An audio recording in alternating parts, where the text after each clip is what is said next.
Olá, eu sou Gabriel Amaral, sou jornalista de formação e sou tricolor de coração. Sejam bem-vindos aqui ao canal Raiz Tricolor. Vambora! Vamos falar de notícia, esse canal aqui é dedicado, né? A apenas falar de Fluminense, e nos últimos dias a gente falou bastante sobre a questão do pênalti de Calegari, até esclarecer, entre aspas, né, esclarecer completamente a situação, porque a gente nunca vai ter essa resposta 100% completa, mas algumas coisas aconteceram e eu tenho que te atualizar. Afinal de contas, amanhã já tem jogo do Fluminense contra o Volta Redonda e você precisa estar bem atualizado. Estarei lá em Volta Redonda, você precisa estar bem atualizado pra gente seguir, né, no caminho da informação. E a gente começa essas notícias aqui, esse montão de notícias, falando da Copa do Brasil, porque a CBF anunciou essa semana qual será o valor das cotas de premiação fase por fase da Copa do Brasil. Bem, você vai ler aqueles negócios de o campeão pode chegar a 91 milhões de reais e tal, e eu sempre costumo falar que Copa do Brasil paga bem, não paga mais do que o brasileiro. Gabriel, mas pô, campeão... porque a Copa do Brasil não paga direito de transmissão. Ela bota tudo como premiação. No Brasileirão tem premiação, tem direito de transmissão, tem tudo. Entendeu a lógica? Então não paga mais do que o brasileiro, mas houve um aumento. E isso é algo que a gente precisa... Deixa eu até sair um negócio. A gente precisa falar aqui um pouquinho, porque o Fluminense ganha mais dinheiro nessa temporada indo longe na Copa do Brasil. Vamos lá, tá? Na primeira fase, que a gente não joga, teve aumento. Na segunda fase, teve aumento. Então, foi tendo aumento nas fases, mesmo a primeira e a segunda, a gente não jogando.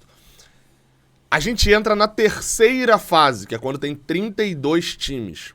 E na terceira fase é uma cota única de 2 milhões e 100 mil reais. Ou seja, o Fluminense, para jogar a Copa do Brasil, o Fluminense recebe 2 milhões e 100 mil reais de cara. Jogou, foi eliminado, recebeu só isso. É um aumento de 200 mil reais em relação ao ano passado. Foi avançando. Vamos projetar aqui. Quarta fase, que é as oitavas de final. 3 milhões e 300 mil. Quartas de final, 4 milhões e 300 mil. Vocês estão percebendo que a cota até as quartas de final, eu vou repetir isso incansavelmente, ela paga bem? Paga. Mas até as quartas de final não é um aumento tão grande. Não é um valor absurdo. Só pra vocês terem noção, né? Aumentou 200 mil na terceira fase, 300 mil nas oitavas e 400 mil nas quartas.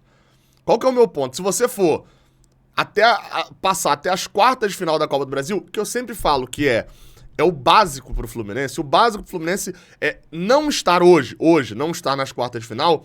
A gente provavelmente vai estar falando sobre vergonha, campanha vergonhosa, entendeu? Tipo, a gente vai estar sempre reclamando disso. No ano passado, especialmente, a gente pegou o Fortaleza nessa fase e o Fortaleza estava muito mal. Então, se a gente tivesse sido eliminado ali pro Fortaleza, a gente também estaria falando de campanha vergonhosa. Mas, tipo assim, a gente já caiu nas quartas, por exemplo, pro Atlético Mineiro em 2021. Algo normal ali, o Atlético foi campeão, então não é nenhum absurdo. A gente sai com 9 milhões e 700 mil reais só. Vou fechar aqui em 10 milhões. Hoje, com a cota atualizada de hoje. E você vai falar, pô, Gabriel, isso nem é tanto dinheiro, né? A primeira fase da Libertadores paga quase o dobro disso. Pois é. A Copa do Brasil, aí você vai entender agora. A semifinal paga 9 milhões nesse ano. Pagava 8 ano passado, aumentou 1 milhão. Fala, Gabriel, tá, mas falaram que aumentava um dinheiro. Aonde que aumenta? Na final. O campeão, que levava 60 milhões, agora leva 70 milhões. E o vice-campeão, que levava 25, agora leva 30. Ou seja, 15 milhões de aumento para quem chega na final, e nas outras fases já aumentos menores. É óbvio, nas outras fases tem mais time, então o bolo chega, mas é dividido para todo mundo. Mas o fato é, a Copa do Brasil, e eu vou falar isso quantas vezes for, a Copa do Brasil paga um dinheiro legal? Paga, mas ela paga muito para dentro de uma classe social, né? O milionário ganha muito mais dinheiro e o miserável ganha muito mais dinheiro. O meio não ganha quase nada de aumento, assim, nesse caso. Por que eu tô usando aqui o miserável, né? Porque, tipo, pro Bangu, que vai jogar a primeira fase, pô, um jogo entre Bangu, Volta Redonda e Tum-Tum. Ano passado, lembra que teve esse jogo Tum-Tum do Maranhão? Então, ele leva 750 mil reais.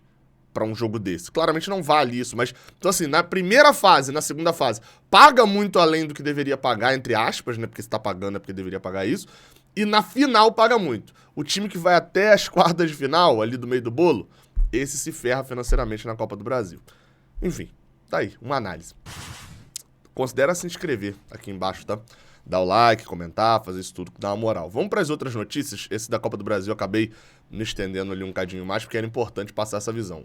Ou seja, o Fluminense chegar até a semifinal, ganha um pouquinho mais, aumentou, mas o foco é chegar na final. É pelo menos chegar na final, financeiramente falando. Outra notícia, essa daqui eu vou passar mais rápido, porque tem pré-jogo amanhã, mas é que o Vitor Lessa publicou no seu canal no YouTube de que, ao que tudo indica, o Fluminense deve manter um rodízio entre titulares e reservas a princípio, tá? Só que, pro jogo contra o Volta Redonda... Titulares e reservas, lê-se, equipe de novatos e equipe dos remanescentes, né? Pro jogo contra o Volta Redonda, inverte-se essa lógica.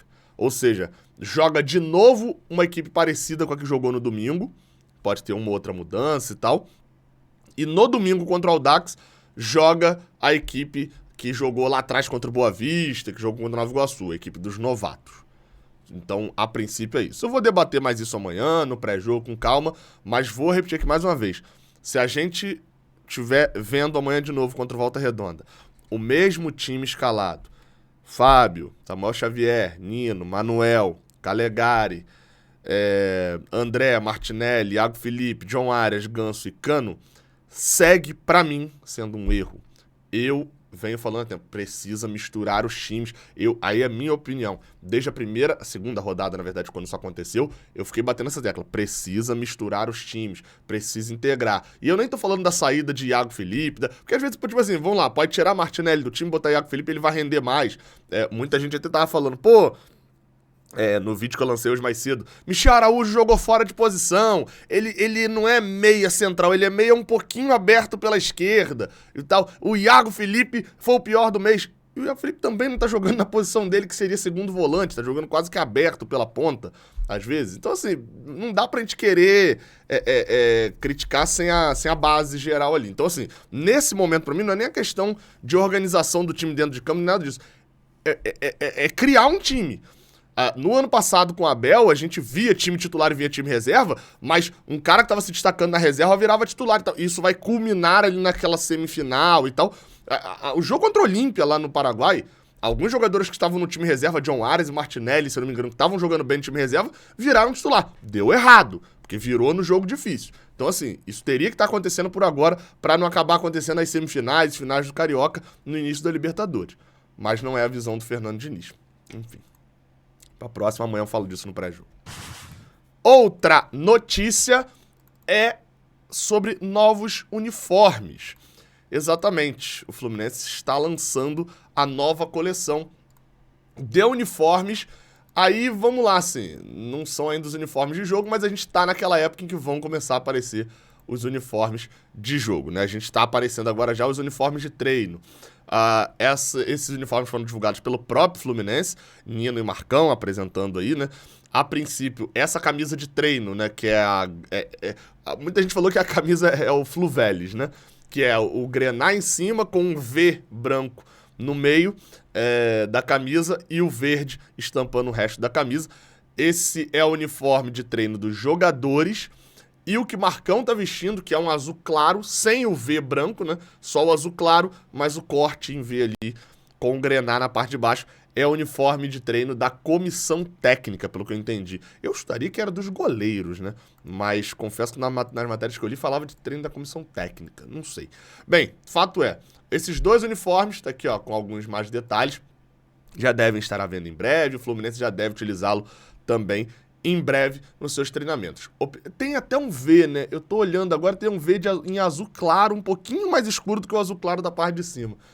Assim, primeira vista, tá? A primeira vista, e eu sempre falo, essas camisas você tem que ver na mão, é aquele negócio, posso ver e encostar, é exatamente isso.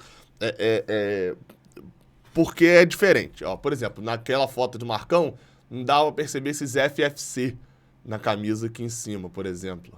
Na parte de cima da camisa. Mas, enfim, Mas a minha primeira opinião, gostei da de cima, não gostei da de baixo. A primeira visão foi essa. No final das contas, daqui a um ano, eu vou estar falando tudo muito legal, tudo muito maneiro, provavelmente que a gente acostuma. Mas gostei da de cima e não gostei da de baixo. Pelo menos assim, um elogio que se faz é, mudaram, né? Porque tava 2 anos com aquele azul claro, enfim, verde. Na verdade ele é um verde claro, azul claro, tanto faz aí. Que aqueles de treino foram 2020 para 21 e 21, 22 com uniformes quase iguais, assim. Então, pelo menos deram uma mudança aí e botaram um tricolor aí nessa conta. Agora, se o uniforme de treino tá assim, é porque o uniforme de jogo pode indicar alguma coisa no uniforme de jogo. Ficar de olho, né? Ficar de olho. Outra notícia. Essa agora a gente fala sobre o Fulham e André. Informação do GE. Globo de que o Fulham não desistiu de André, mas não vai contratar agora porque a janela fechou. Bem, o Fulham ainda tem interesse, na matéria do GE ainda fala de clubes da Holanda, da França, da Espanha, de Portugal. Todo mundo quer André, mas ele não será vendido agora, né? Mário Bittencourt, inclusive, garantiu na entrevista de que ele fica até o final do ano, de que ele não será vendido esse ano, etc. Eu, pelo menos, prefiro acreditar de que ele estava falando que André não sai esse ano. Porque acho que com uma convocação para a seleção brasileira e com um bom desempenho de André no primeiro semestre, aliado a um bom desempenho do Fluminense, bom desempenho é o quê? Vamos dizer, vai ser campeão carioca, tá bem no Brasileirão e tá muito bem na Libertadores. Tipo assim, melhor volante da primeira fase e tal. Não duvido de que o Fluminense venha lá, tipo, 25, 28 milhões de euros, uma proposta do Fulham, o Fluminense aceite, colocando ali a condição, ó, desses 28 aqui é 5 milhões de bônus, eu quero ficar com 20% e eu só saio no final do ano, que esse seria o principal dessa lógica. Não sei, não tenho a segurança de que ele não é vendido esse ano, tenho a segurança de que ele não sai esse ano. A não ser que o Fluminense já esteja eliminado da Libertadores no meio do ano. Aí você muda a programação completa, né? Mas não é a que a gente espera que aconteça. É isso, acho que são essas as notícias. Consegui. Engraçado, aí você vai falar, pô, Gabriel, um tema, você falou 12 minutos, você fala às vezes 15 minutos. Vários temas você fala 12 minutos. É porque às vezes tem temas que não tem muito o que debater, né? O que eu vou ficar aqui dando minha opinião sobre a camisa? Eu acho legal, eu acho ruim. Tem muito o que eu falar. A venda de André, por exemplo, foi um assunto que a gente falou milhões de vezes na semana passada. Sobre o time eu tenho mais a falar. Vou falar no pré-jogo de amanhã. E sobre a cota da Copa do Brasil, aí esse assunto eu me estendi mais. Beleza? Então tamo junto. Até amanhã. Tem pré-jogo e depois tô lá em Volta Redonda já. Até a próxima. Valeu.